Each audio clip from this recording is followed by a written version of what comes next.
All right, welcome back, everyone. Today, we're going to tackle 25 really important words from WordSmart's List 5. Getting these down will seriously help you out on your exams. You ready to jump in? So, to make these words really stick, we've broken them down into 5 logical groups. We'll kick things off with some words about kindness, then we'll jump into power, then some verbs starting with B that can be a little tricky. After that, we'll cover words for negative things, and we'll finish up with a mix of words for different ideas and actions. Okay, so this first group of words, it has a secret weapon, you could say. So here it is, a super helpful trick. If you see a word that starts with B-E-N-E, it almost always means something good or positive. It's like a secret code, and it's a huge shortcut when you see a new word on a test. All right, let's put this into practice. First up is benefactor. Now, this is a noun, so it's a person. A benefactor is someone who does good things, usually by donating money. Think of them as a good doer. For example, a generous benefactor gave $1 million to the school. Next, we have benevolent. This one is an adjective, so it describes a person. It means they're kind, full of goodness, and good-hearted. You could say she was a benevolent ruler who cared for her people. And finally, there's benign. This is also an adjective, and it means gentle and not harmful. You hear this one a lot in a medical setting. Like, the doctor was happy to report the tumor was benign, which is fantastic news. Okay, switching gears now, let's talk about power. Our next 2 words both begin with auto, which basically means self. But, and this is the important part, they describe 2 totally different types of power. So on one hand, you have autocratic. This is all about having complete power over other people. Think of a really strict boss. On the other hand, you have autonomous, which is about having power over yourself. It's about being independent. So controlling others versus controlling yourself. Big difference. Okay, let's get a little deeper here. An autocratic leader doesn't ask for opinions. They have absolute, total power. For instance, the autocratic manager made all the decisions without consulting his team. Now, an autonomous person or group has the freedom to make their own choices. You might say, as an independent contractor, she is completely autonomous in her work. So just to lock it in, autocratic, you rule others. Autonomous, you rule yourself. Got it? All right, let's move on to a group that can be, well, a little tricky. These 5 verbs all start with be, and that can sometimes cause confusion.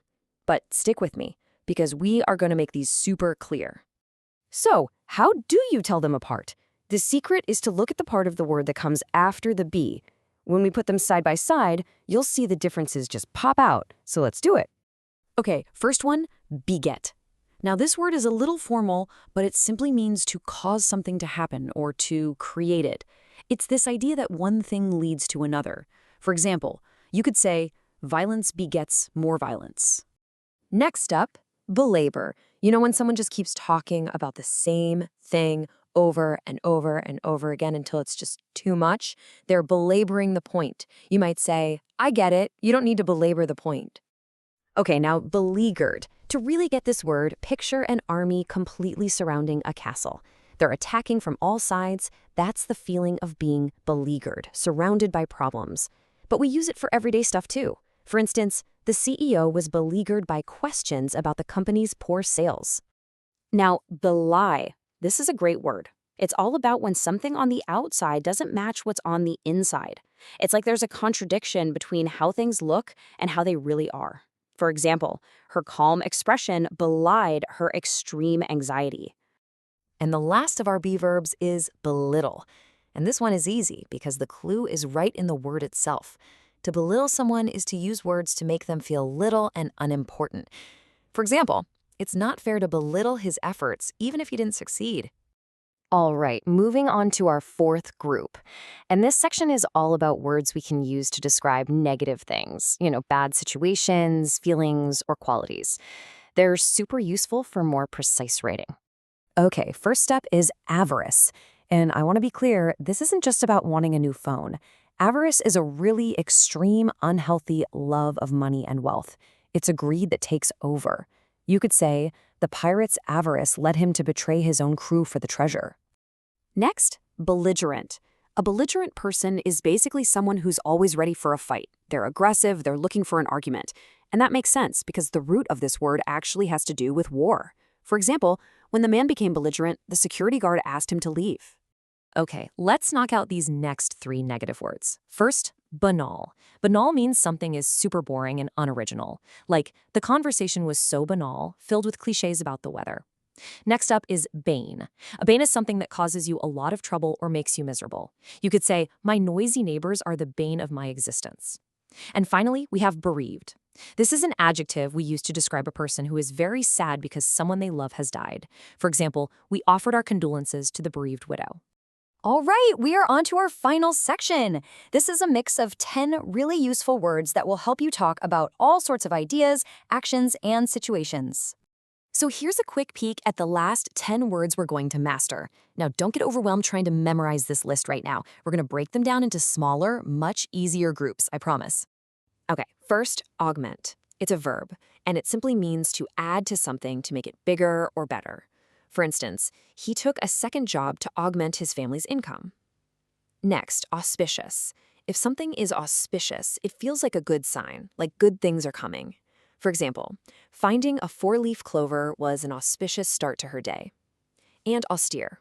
This word has a couple of meanings. First, it can describe a thing that's very plain and simple, like the austere furniture in the monastery. Or it can describe a person who's really strict and serious, like the family was raised by an austere father. Okay, our next word is avow. To avow something is to declare it publicly and confidently. You could say, he is an avowed socialist. Then we have avuncular. This is a wonderful adjective. It just means like a kind, friendly uncle. For example, the new boss had an avuncular manner that put everyone at ease. And what about awry?